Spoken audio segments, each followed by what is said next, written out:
Welcome, everyone, to another deep dive. Today, we're stepping into, well, an invisible battleground. We're talking cyber warfare, Hmm. and specifically a major cyber attack that seems to be happening right now against Singapore's critical information infrastructure. Yes, pretty serious stuff. And it's not just random hacking. There's a name attached, UNC3886, a apparently very advanced cyber espionage group. That's the one. So for this deep dive, we've gathered quite a bit, official statements, news reports, some interesting online chatter too, to try and piece together what's going on. Right. And our mission today really is to figure out, okay, who is UNC3886? How do they operate with, frankly, such sophistication? And maybe the core question, why is this such a big deal? Not just for Singapore, but maybe as a sort of, case study for global cybersecurity and, well, geopolitics. Let's unpack that then. Who exactly is UNC3886? I mean, we hear cyber espionage group a lot. What makes these guys stand out? Well, they first popped up on the radar publicly, at least, around 2022. Mandiant, the cybersecurity firm, detected them. And the consistent label across sources is China-linked. That's a pretty significant detail right from the start. China-linked. Okay. And the name itself, UNC3886. The UNC part, I understand it means uncategorized or unclassified. Sounds a bit vague. It does. It basically means industry analysts haven't definitively pinned them to a previously known named group. But as Minister Shanmugam pointed out, that doesn't mean they're less of a threat, right? If anything, being uncategorized might make them seem, I don't know, more mysterious or harder to pin down. Exactly. It doesn't diminish the danger at all. In fact, it fits the profile of a state-linked advanced persistent threat, an APT actor. APT.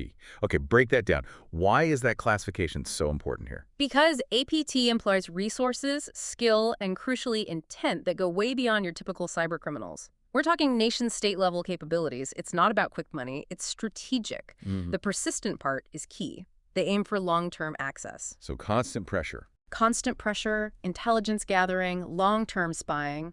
That's the goal.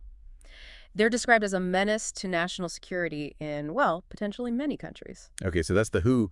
Now the how.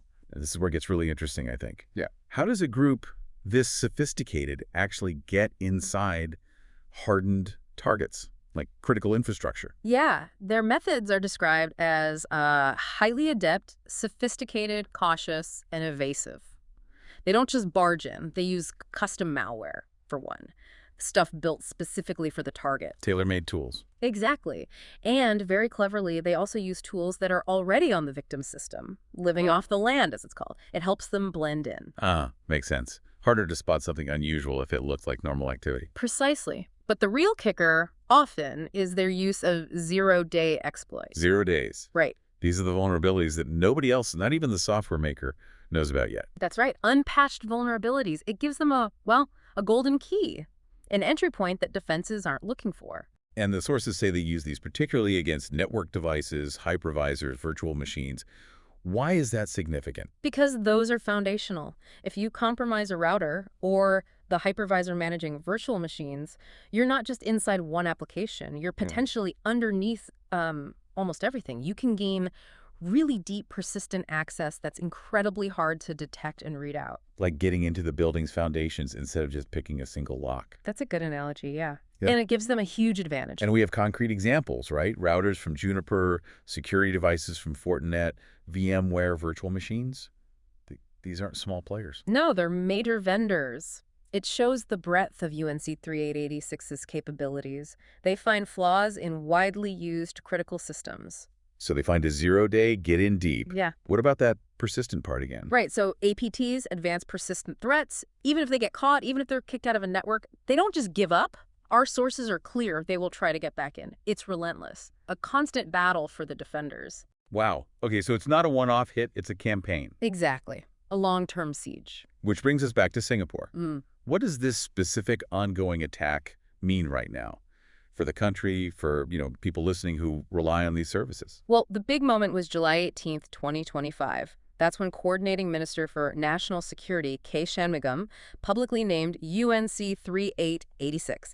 And he was very direct. He said, it poses a serious threat to us, has the potential to undermine our national security. And he added something quite chilling, didn't he? He did. He said, even as we speak, UNC3886 is attacking our critical infrastructure right now. Right now. That really hits home.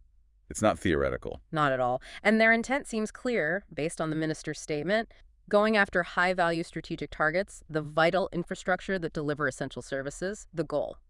Espionage, intelligence gathering, and potentially causing major disruption to Singapore and Singaporeans. Has there been confirmation they're actually in the systems? Yes, the cybersecurity agency, CSA, confirmed they've detected UNC3886's activities inside parts of Singapore's critical information infrastructure. But they didn't say which parts. No.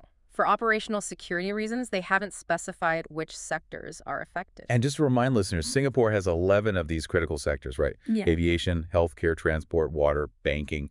It's a wide net. It is aviation, healthcare, land transport, maritime, media, security and emergency services, water, banking and finance, energy, info communications, and the government itself. So the potential impact is huge. And CSA also mentioned these attacks are often protracted campaigns. They didn't say how long UNC3886 might have already been inside. Which could be weeks, months. Yeah. Even longer, potentially. Potentially. That's the nature of these sophisticated, persistent threats. You know, this whole situation, it really feels like it goes beyond just the tech, the code, the vulnerabilities. It touches on these bigger, maybe messier issues of trust, geopolitics. Absolutely. That comes through really strongly in some of the discussions we looked at. There's this sentiment that, even between countries that are supposedly strategic partners, there isn't really 100% trust. The sources even use the example, even China doesn't trust Russia at all. That's quite a statement. Does that imply that this kind of probing, let's call it, was almost expected? Well, one perspective we saw was pretty blunt. Any country who has capabilities are, of course, spying on each other, SG included. That smiley face is telling, isn't it? Yeah, but cynical maybe, or just pragmatic. Perhaps. And it raises questions, about whether Singapore openly hinting at the group's origin signifies some kind of shift in foreign policy, a more direct stance. And tied into that trust issue, there's also this mention of the fifth column concept in the sources. Concerns about foreign influence, maybe through individuals. Yes, that historical parallel was drawn the idea of people mapping infrastructure, like before the fall of Singapore in World War II. It's a sensitive point, obviously. Bringing up anxieties about loyalty and influence within society itself, triggered by an external digital threat. Exactly. And it ties back to Singapore's emphasis on total defense. It's not just military. It includes societal resilience, psychological defense. These sources also talk about cultural victory as a form of influence.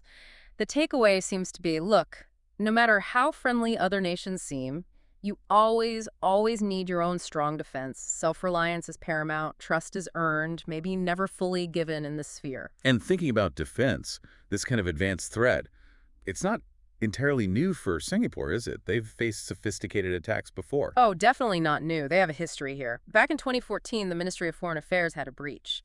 Then in 2017, NUS and NTU, the universities, were hit. Attackers were after government and research data. Right, I remember those. And perhaps the biggest one people recall is Singh Health in 2018. That was called Singapore's worst data breach. That affected 1.5 million people, right? Okay. Including the Prime Minister's data. That's the one. And the attacker was inside the network for months, at least 9 months apparently, and that was a critical information infrastructure target. So a clear precedent for critical systems being targeted. Yes. And even more recently, 2024, there was that global Botnet takedown operation. It found, 2,700 infected devices in Singapore, mostly due to poor cyber hygiene, the report said. That specific one didn't hit critical infrastructure, but it shows the constant background radiation of cyber threats. So this UNC3886 attack, while alarming, fits into an ongoing pattern of needing constant vigilance against evolving, sophisticated threats. Absolutely. It's a continuous challenge. Okay, so let's try to pull this together. We've looked at UNC3886, clearly a very capable, persistent state-linked group, likely China-linked according to sources. They use sophisticated methods like Zerodays, and they're actively targeting Singapore's critical infrastructure right now.